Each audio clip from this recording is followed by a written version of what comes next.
In Greek mythology, Hermes, the son of Zeus, was imagined with winged sandals and a winged hat. There are bags, and then there's the Birkin, unbeaten, unforgettable, and unaffordable for the rest of us mere mortals. It started with a spilled purse on an airplane, an embarrassed actress apologizing to the man beside her. That man happened to be the CEO of Hermes.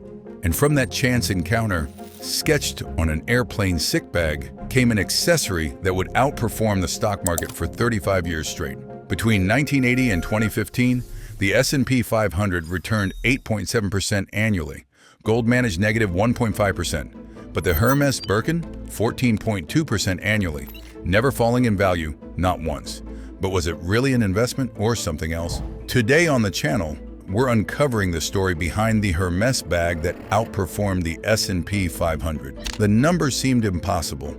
A 2016 study by Bag Hunter analyzed 35 years comparing 3 investments: stocks, gold, handbags. At its peak, the S&P 500 offered 37.9% returns. Gold hit 14.3%. But market fluctuations crushed those averages. The S&P plummeted to negative 36.6% in 2008. Gold dipped repeatedly. Meanwhile, Birkin bags never declined. Their worst year saw 2.1% growth. Best year, 25%. Steady, consistent, unstoppable. By 2016, a Birkin purchase for $2,000 in 1981 could fetch $20,000. Certain rare versions, $100,000. The most exclusive, $300,000 at auction. Some colors doubled in value within years. Black, pink, red. Crocodile skin versions set records repeatedly. Christie's and Sotheby's featured Birkins alongside fine art. Financial analysts compared them to blue-chip stocks. The resale market exploded. Pre-owned Birkins sold 30% to 100% above retail. It wasn't speculation, it was data. But to understand how a handbag became an asset class, we need to go back to 1981, back to a flight from Paris to London, back to when it was just an idea sketched on a vomit bag. Jane Birkin was born December 14, 1946 in London. By the 1970s, she was a French icon, actress, singer, model. She embodied effortless, cool-walking Paris with her signature wicker basket instead of a proper handbag. That basket caused problems. Couldn't hold much, had no pockets, spilled constantly. But Birkin preferred function over fashion. She was a working mother needing space for scripts, diapers, essentials. Designer bags were too small, so she stuck with her basket. Then came 1981, or maybe 1983. Birkin boarded an Air France flight to London with her daughter. She'd been upgraded to first class. As she stuffed her basket into the overhead compartment, disaster struck. Everything tumbled out. Papers, cosmetics, items scattered across the floor and into the lap of the man beside her. She apologized, gathering her things. The man smiled. They began talking. Birkin complained about handbags, how designer bags were never big enough, how she wished Hermes made something practical with pockets.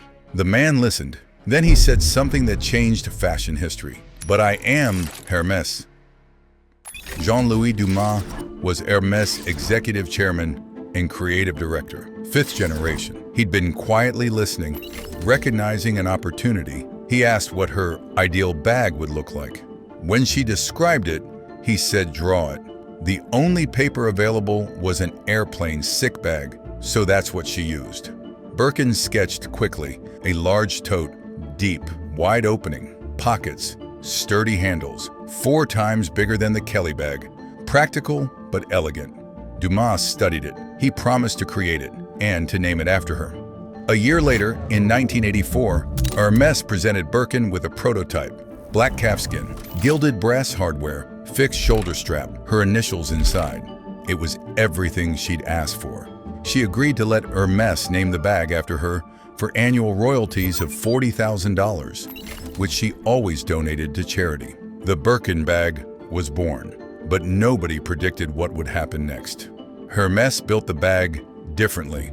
Each Birkin required 18 to 20 hours of handcrafted work by a single artisan from start to finish. These craftsmen trained 5 years before touching their first Birkin. They used Hermes signature saddle stitching developed in the 1800s. The bags came in multiple sizes: 25 cm, 30 cm outing, 35 cm, 40 cm outing, different leathers, box calf, togo, clemence, exotic skins like crocodile, alligator, ostrich, colors from classic black to vibrant fuchsia, hardware in palladium or gold. Limited editions featured 18-karat gold with diamonds. And here's where Hermes made its genius move.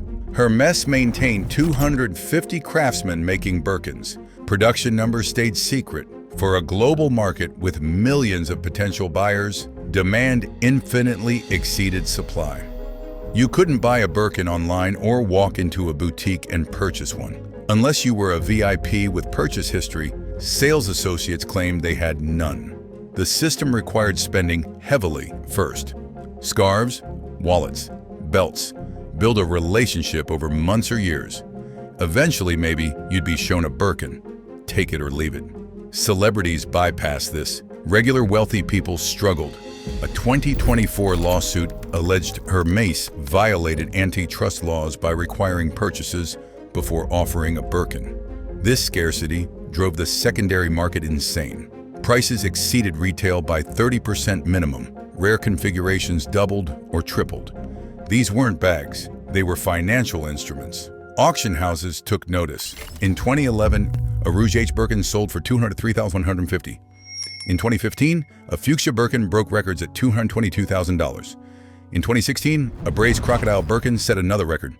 In May 2017, a white Himalaya Niloticus crocodile Birkin encrusted with 245 diamonds sold for $370,61 at Christie's Hong Kong, becoming the most expensive handbag in the world at that time. Then came July 2025. Jane Birkin's original prototype, the first Birkin ever made, appeared at Sotheby's Paris. The bag she'd used for nearly a decade, still bearing her nail clippers hanging from the strap, still covered in activist stickers promoting causes she believed in. Embossed with her initials, JB, the bag that started everything. Final hammer price, $10.1 million, $10 million for a handbag. The most valuable fashion accessory ever sold at auction anywhere in the world. But why? What made these bags worth more than luxury cars, more than real estate, in some markets, more than traditional investments like stocks and bonds?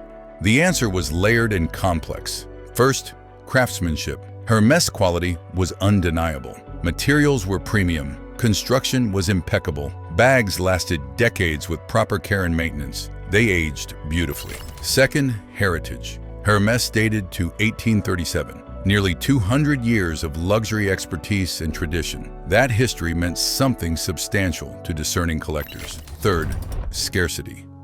The supply-demand imbalance was extreme and deliberate. Fourth, status. Owning a Birkin signaled wealth, taste, and insider access to an exclusive world. It was a visible marker of elite membership and refined sensibility. But the fifth reason was critical: stability. While stock markets crashed and recovered, while gold fluctuated wildly, Birkin values only went up. During the 2008 financial crisis, when the S&P plummeted 36.6%, Birkin values still grew. During the 2020 pandemic, when markets panicked, Birkins appreciated. Economic downturns didn't touch them. The ultra-wealthy, the target demographic, remained impervious to recessions. They kept buying, kept collecting, kept driving prices higher. There is a difference between luxury and ultra-luxury, explained Evelyn Fox, Bag Hunter's founder. While the luxury market suffers during worse economic times, the ultra-luxury market is impervious to economic factors. For people with $60,000 to spend on a handbag, market corrections were irrelevant. They were buying regardless. And that insulated Birkin values from normal economic forces. Social media amplified the phenomenon dramatically. Influencers posted their Birkin collections. TikTok videos claimed bags consistently outperformed stocks. Gen Z women were specifically told designer handbags were better investments than index funds. Financial experts cringed because the comparisons were misleading. Yes, Birkin values appreciated, but liquidity was terrible. Try selling a $40,000 bag quickly. Try finding a buyer at full price. Try authenticating it without question. The friction was enormous. Storage costs, insurance, condition maintenance, authentication fees. Resale commissions often took 40%, and that ate returns fast. And unlike stocks generating dividends or real estate producing rent, Birkins generated nothing except status. They sat in closets, appreciating hopefully, but producing zero cash flow. Plus, fashion is fickle. Trends change. What if Birkins fell out of favor? What if Hermes saturated the market? What if Gen Z decided the bags were passé? Impossible to predict. The entire value proposition rested on continued desirability among the ultra-wealthy, a fragile foundation despite 40 years of stability. Financial advisors warned against treating luxury goods as investments. "It grosses me out when I see purchases positioned as investments," said Carolyn McClanahan, a certified financial planner. "I am totally for people buying nice things, but I wouldn't call it an investment." The distinction mattered.